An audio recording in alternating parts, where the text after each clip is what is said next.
大家好，今日就由我梁朝偉去教大家點樣去投擲。啱啱大家假件見到㗎啦，投擲一個物件，特別係垃圾，因為喺香港呢個咁人多擠擁嘅地方，我哋好需要有呢個遠距離投擲垃圾嘅能力。我哋喺旺角嘅時候，因為我哋已經好匆忙啦，我哋呢個大都市 really hectic，好匆忙，我哋係唔可以花1秒鐘嘅時間。我哋假設呢個係一個十字嘅路口，我哋見到嗰邊好遠處嘅角落有一個垃圾桶，我哋係唔可以 spend a single second 去行過去，真係 really physically 行過去，跟住咁見到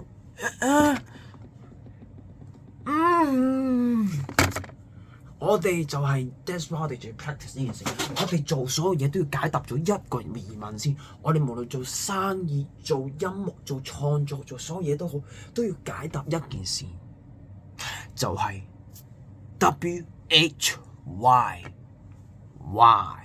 why are you doing this? Why?And I will tell you why, just because. OK， 我哋係唔可以花咁多時間喺呢啲咁嘅小事身上，所以我教大家今日點樣去投球。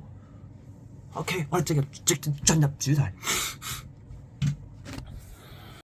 咁由於我係一個職業嘅運動員呢，咁就必須係用翻一個莊嚴啲嘅態度同埋聲線去展述翻我點樣去進行呢個投擲嘅動作嘅。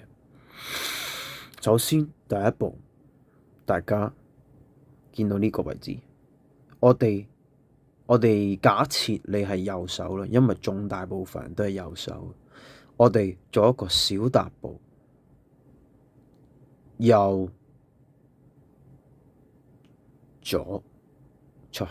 OK， 所有投擲嘅動作都係由腳開始。講錯咗，應該就係、其實係啦，總之就右邊跟住就左邊。呢個係我哋棒球呢個運動裏邊講嘅交叉步。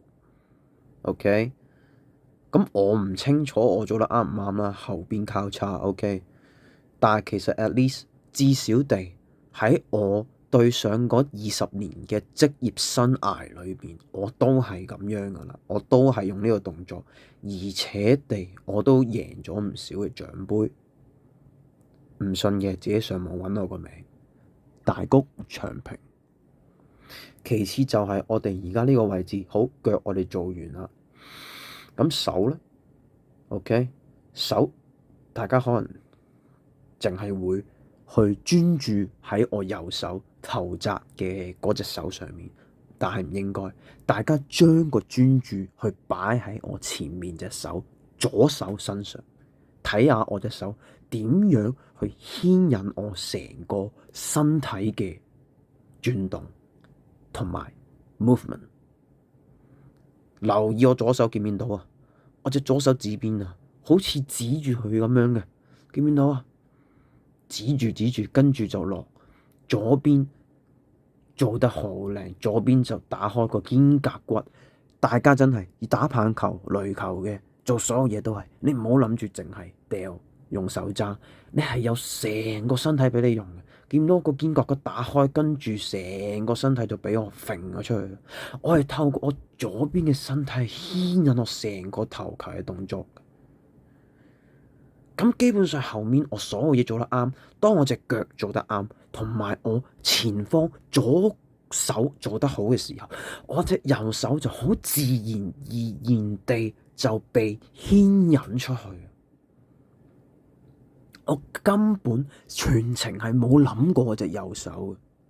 其實咁講啦，我成程都唔需要去諗，因為其實當你將一個動作做到幾萬次嘅時候，甚至更多嘅時候，已經係變咗個肌肉記憶㗎。我根本就唔需要諗，但係當你啱啱開始，你係必須要諗。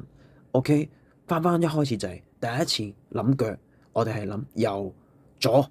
OK， 右左，跟住舉高隻右手，好輕鬆地呢個位置。OK， 跟住用左手，見唔見到點樣？隻左手擺，跟住就去啦。OK，右左腳，跟住右手舉高，左手指向你嘅目標，跟住發就係咁啦。咁好彩地就係我喺度亂咁發下一張相咧，就係冇一啲係比較裸露嘅照片啦。咁就係你哋就唔好彩啦，睇唔到啦。今日啊，係咯，可能下次啦，可能下一次就畀大家睇下啦。